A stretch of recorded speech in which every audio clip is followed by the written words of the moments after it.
Good morning student. आज हम हिंदी विषय में लेसन नंबर 5 जिसका विषय है दोहे। तो इस दोहों से हम आपको परिचित कराना चाहते हैं। दोहे हमारे हैं कबीर, रहीम और तुलसीदास जी के। तो मित्रों, दोहों से परिचित होने से पहले हम आपको दोहे क्या है उसकी परिभाषा बता रहे हैं, तो उसे ध्यान से सुनिए। दोहा अर्धसम मात्रिक छंद है। दोहा क्या है? अर्धसम मात्रिक छंद है। यह 2 पंक्ति का होता है। कितनी पंक्ति का होता है? 2। इसमें 4 चरण माने जाते हैं। यह 2 पंक्ति का होता है, इसमें 4 चरण माने जाते हैं। इसके विषम चरणों, विषम यानी कि प्रथम तथा तृतीय, पहला और तीसरा, इसमें 13 मात्राएं और सम चरणों में, सम चरण यानी कि विषम चरण यानी पहला और दूसरा, उसमें 13 मात्राएं होती है। और सम चरण यानी कि द्वितीय और चतुर्थ यानी कि दूसरा और चौथा, इसमें 11 मात्राएं होती हैं।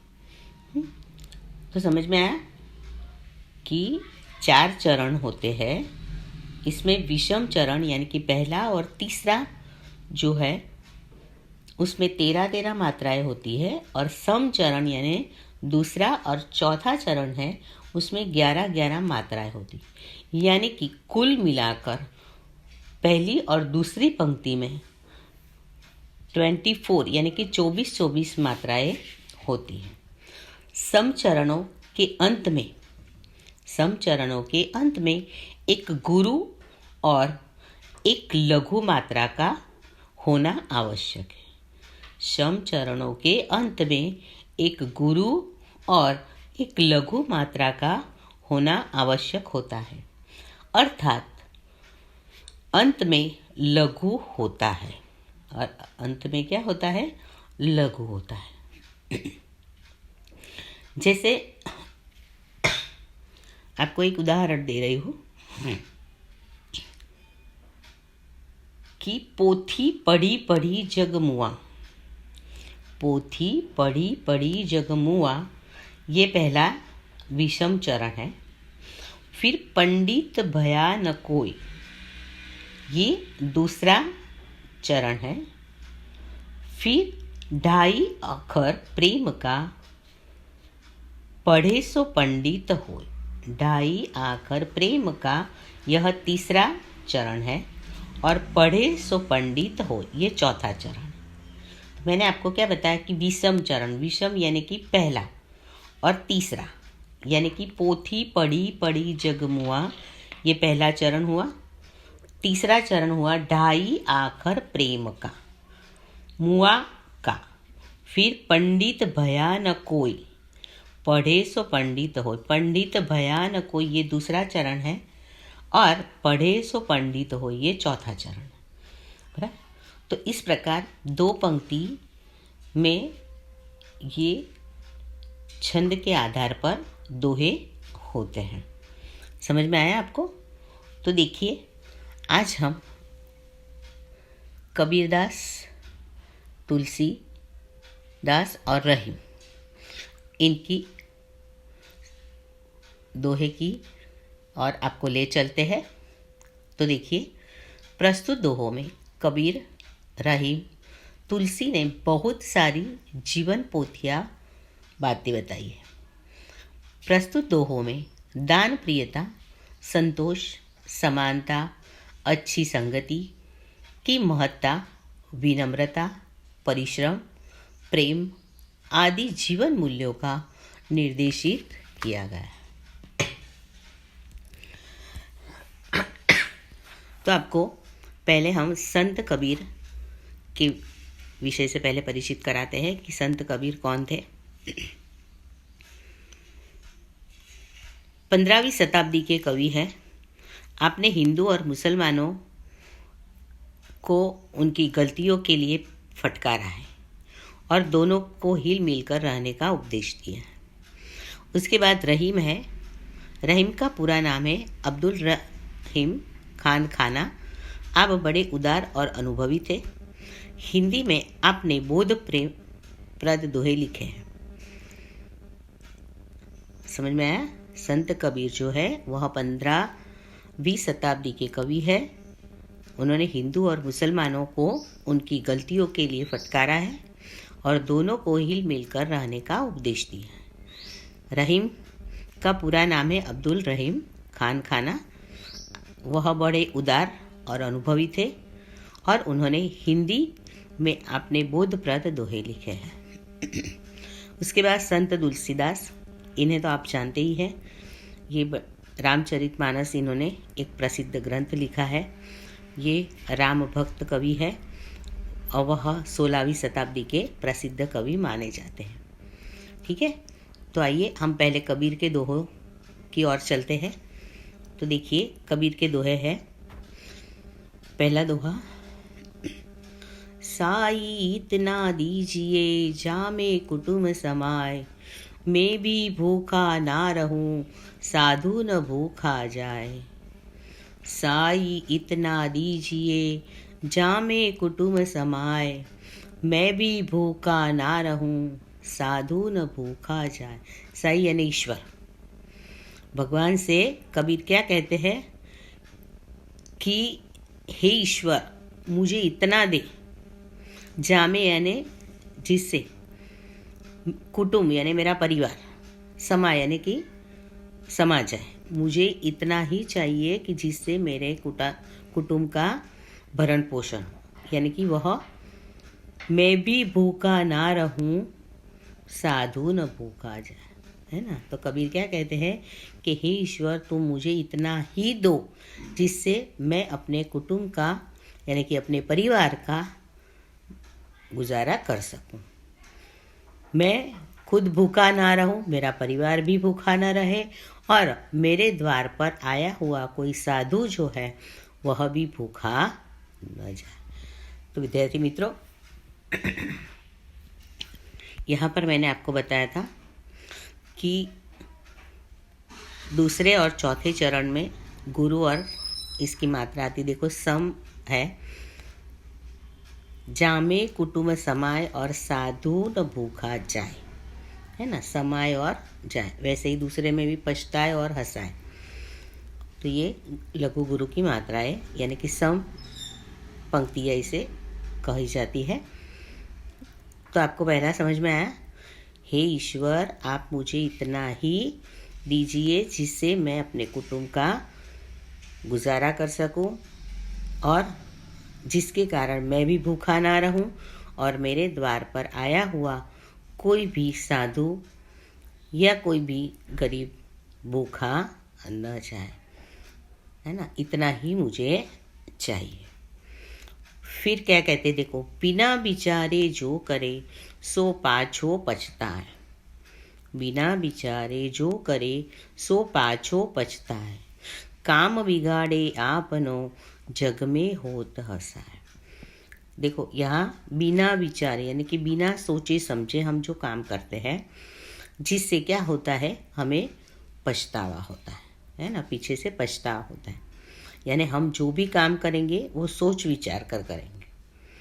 काम बिगाड़े आपनो जग में होत हंसाए।